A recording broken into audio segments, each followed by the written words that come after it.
Olá a todos e todas. Nós vamos apresentar o nosso trabalho cujo título é A Construção da Personalidade Moral e a Escola, uma reflexão sobre o currículo oculto e a educação moral.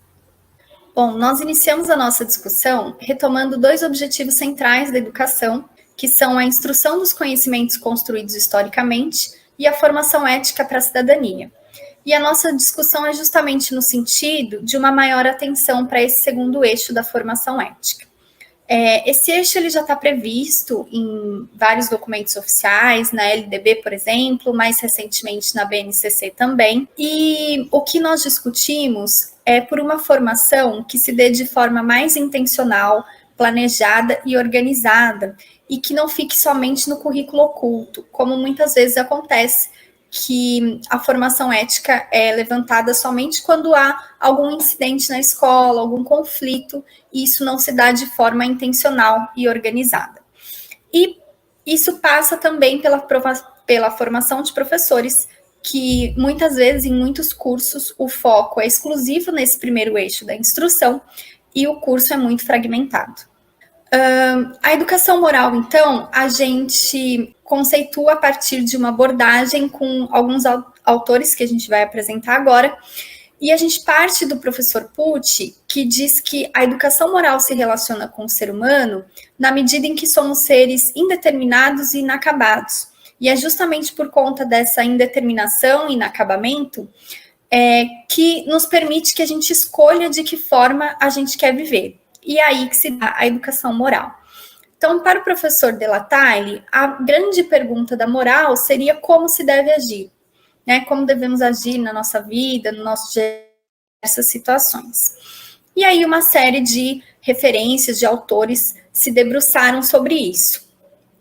Piaget e Kohlberg, por exemplo, vão explicar a moralidade por meio da razão, afirmando a autonomia dos indivíduos e defendendo um universalismo dessa moral, a partir de um conteúdo que para eles seria o conteúdo da justiça.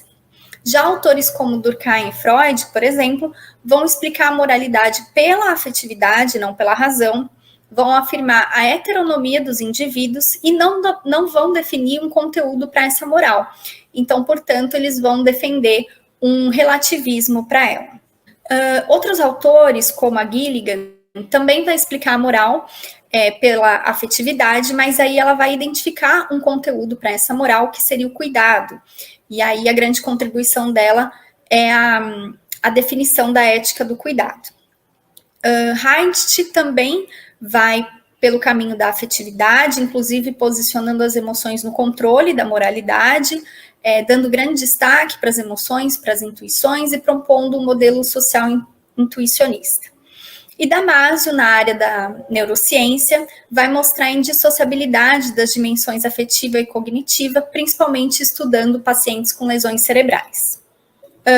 E Pátaro, por sua vez, ela resume, dizendo que autores como esses, ao abrirem espaço para os elementos subjetivos e particulares no raciocínio moral, vão fazer um movimento importante para buscar compreender a moralidade como um aspecto integrado ao self e à identidade do ser humano.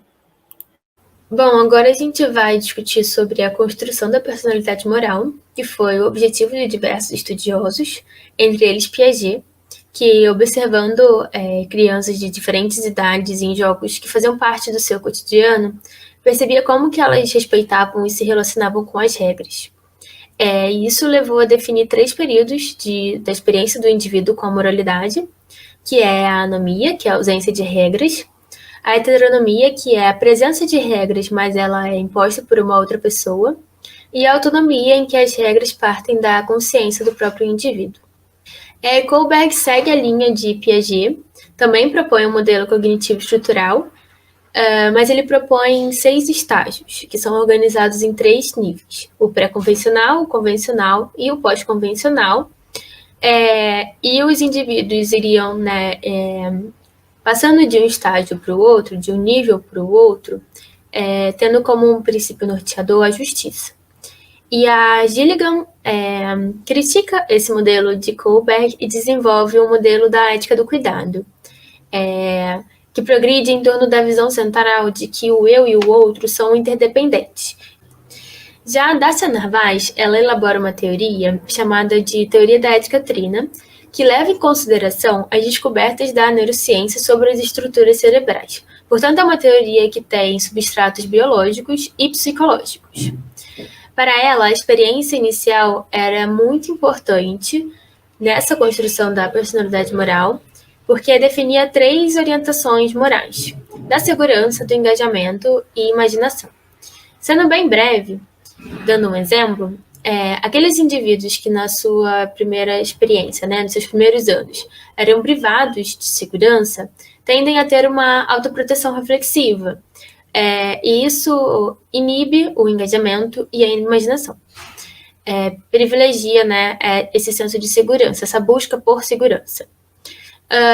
Então, para a autora, as influências sociais, as experiências repetitivas e a instrução guiada aumentam a capacidade de resposta intuitiva, que é o que ela chama de esquemas morais. E esses esquemas morais permitem julgamentos rápidos e automáticos. Para autores como Pucci e Araújo, a moralidade é entendida como um processo dialógico influenciado por uma infinidade de elementos internos e externos e que integra a dimensão cognitiva e afetiva, pública e privada. E considerando a relação entre valores, moralidade e conflitos, partindo do entendimento de que os valores são aquilo que a gente projeta sentimentos positivos e eles podem ser morais ou não morais, uma pessoa pode projetar sentimentos positivos para roubo, para corrupção, coisas que não são morais, entendendo o conflito como um choque entre valores, o que a gente propõe é que a educação moral forneça recursos úteis para a resolução de conflitos. E aí, entrando no campo da escola, a gente discute os currículos, a relação entre os currículos e a educação moral, de que maneira ela entra dentro da escola. Primeiro, a gente entende o currículo como a expressão de princípios e metas do projeto educativo, que precisam ser flexíveis para promover discussões e reelaborações quando realizadas em sala de aula, essa é a definição dos PCNs. E os currículos se dividem em currículo prescrito e o currículo oculto. O currículo prescrito, como o próprio nome sugere, ele é pré-definido e ele é registrado em documentos oficiais. Já o currículo oculto, ele está presente na escola de uma forma implícita, ele não é planejado, e ele acontece através de gestos, vocabulários, comportamentos, como, por exemplo, o professor aproveitar de uma situação de briga na escola para falar sobre o motivo daquela briga e talvez até ter uma postura moralista.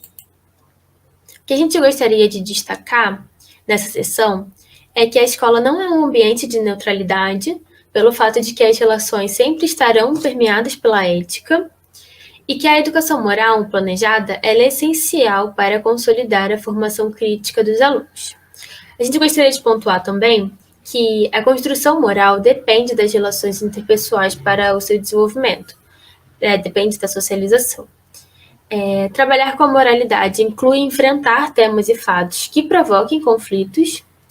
E em Danza 2019, a gente vê que o trabalho pedagógico com a educação moral pode promover mudanças realmente significativas na formação de nossos estudantes.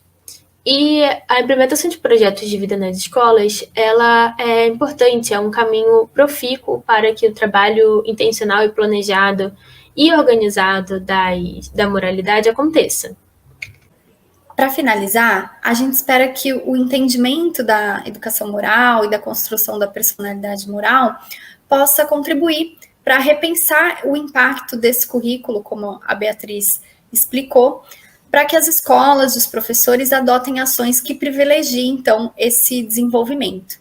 E para isso, portanto, a gente defende a estruturação de um trabalho intencional, consciente, planejado, em relação aos valores por meio de atividades que empreguem diferentes metodologias e que partam do protagonismo do aluno e da aluna.